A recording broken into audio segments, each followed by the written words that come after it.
New York city का वास्तुकला। इतिहास। न्यूयॉर्क सिटी अमेरिका का सबसे बड़ा और सबसे विविध शहरी केंद्र है, जहां का वास्तुकला इतिहास बेहद रोमांचक और विविधतापूर्ण है। यह शहर वास्तुकला की एक अद्वितीय मिश्रण का उदाहरण है, जो विभिन्न समयों, शैलियों और सांस्कृतिक प्रभावों को दर्शाता है। आइए न्यूयॉर्क सिटी के वास्तुकला के इतिहास पर एक नज़र डालते हैं। ज़रा 1। प्रारंभिक दौर 16वीं शताब्दी। न्यूयॉर्क सिटी की स्थापत्य शैली की शुरुआत 16वीं शताब्दी में डच काल से हुई, जब इसे न्यू एम्स्टर्डम के नाम से जाना जाता था। उस समय के अधिकांश निर्माण लकड़ी से बनाए गए थे। डच वास्तुकला ने शहर के पहले भवनों में सरल और कार्यात्मक डिजाइन का प्रभाव डाला, जिसमें बड़े खुले क्षेत्र और सीधी लाइनों का प्रयोग किया गया। डाउन 2। ब्रिटिश काल 18वीं शताब्दी। ब्रिटिश शासकों के आने के बाद न्यूयॉर्क सिटी के वास्तुकला में ब्रिटिश औपनिवेशिक शैलियों का प्रभाव देखा गया। इस दौरान क्लासिकल और जॉर्जियन शैलियों का उपयोग हुआ। भवनों में सादा, सुंदर और संतुलित डिजाइन की प्रवृत्तियां बढ़ीं। सबसे प्रसिद्ध उदाहरण किंग्स कॉलेज, अब कोलंबिया विश्वविद्यालय का है, जिसे 5754 में स्थापित किया गया था। औद्योगिकीकरण और शहरीकरण।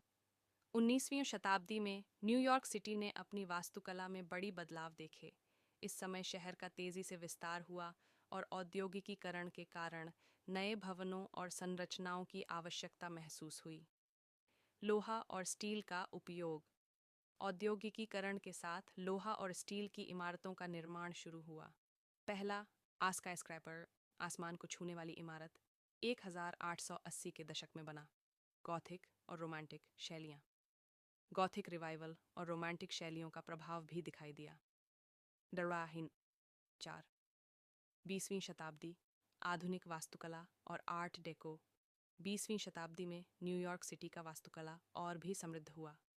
इस दौर में आर्ट डेको, बीजिंग वास्तुकला और आधुनिकतावाद जैसे शैलियों का प्रचलन हुआ। आर्ट डेको 1920 से 1930 के दशक में न्यूयॉर्क सिटी की कुछ सबसे प्रसिद्ध इमारतें, जैसे एम्पायर स्टेट बिल्डिंग 1931 और क्रिसलर बिल्डिंग 1930, आर्ट डेको शैली में बनाई गईं। इन इमारतों ने न्यूयॉर्क के स्काईलाइन को पहचान दिलाई। आधुनिक वास्तुकला। 20वीं शताब्दी के मध्य में न्यूयॉर्क ने मॉडर्निस्ट डिज़ाइन अपनाया। इस समय कांच और स्टील के प्रयोग में वृद्धि हुई और इमारतों में सरल रेखाएं और अधिक कार्यात्मक डिज़ाइन देखने को मिले। रत्न 5। 21वीं शताब्दी, समकालीन वास्तुकला। 21वीं शताब्दी में न्यूयॉर्क सिटी का वास्तुकला और भी विविध और अंतर्राष्ट्रीय हो गया। आजकल शहर में विभिन्न प्रकार की वास्तुकला शैलियाँ और डिज़ाइन देखने को मिलती हैं, जो पुराने और नए का बेहतरीन मिश्रण है। World trade centre.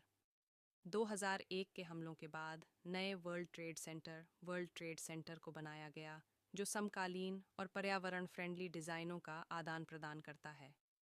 हरी वास्तुकला। नए समय में पर्यावरणीय मुद्दों पर ध्यान केंद्रित करते हुए न्यूयॉर्क सिटी में हरी और टिकाऊ वास्तुकला की दिशा में भी तेजी से विकास हुआ है। कलासन 6। वास्तुकला का भविष्य। न्यूयॉर्क सिटी की वास्तुकला भविष्य में और भी विविध और नवीनतम तकनीकों के साथ विकसित होने की संभावना है। स्मार्ट बिल्डिंग्स, इंटेलिजेंट इंफ्रास्ट्रक्चर और हरित निर्माण पद्धतियों का उपयोग बढ़ेगा। डलास। निष्कर्ष, न्यूयॉर्क सिटी का वास्तुकला इतिहास एक जटिल और विविध विकास यात्रा है, जो दुनिया भर की स्थापत्य शैलियों और तकनीकों का संगम है।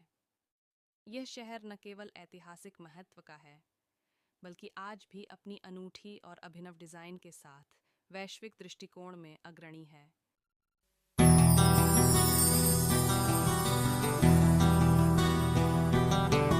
आप सबों के लिए खुशखबरी। आयुष्मान भारत प्रधानमंत्री जन आरोग्य योजना के अंतर्गत इंदिरा सेवा संस्थान में भी लाभार्थियों का गंभीर बीमारियों का मुफ्त इलाज होगा, जैसे जनरल सर्जरी एवं गंभीर से गंभीर बीमारियों का भी मुफ्त इलाज होगा। अस्पताल से छुट्टी के समय मुफ्त दवाइयाँ भी दी जाएंगी। जी हाँ, आयुष्मान भारत प्रधानमंत्री जन आरोग्य योजना के अंतर्गत पात्र लाभार्थियों का मुफ्त इलाज अब आपके अपने जाने पहचाने इंदिरा सेवा संस्थान में भी उपलब्ध है। जी हाँ, आयुष्मान भारत की सुविधा आप सबों के लिए अब आपने इंदिरा सेवा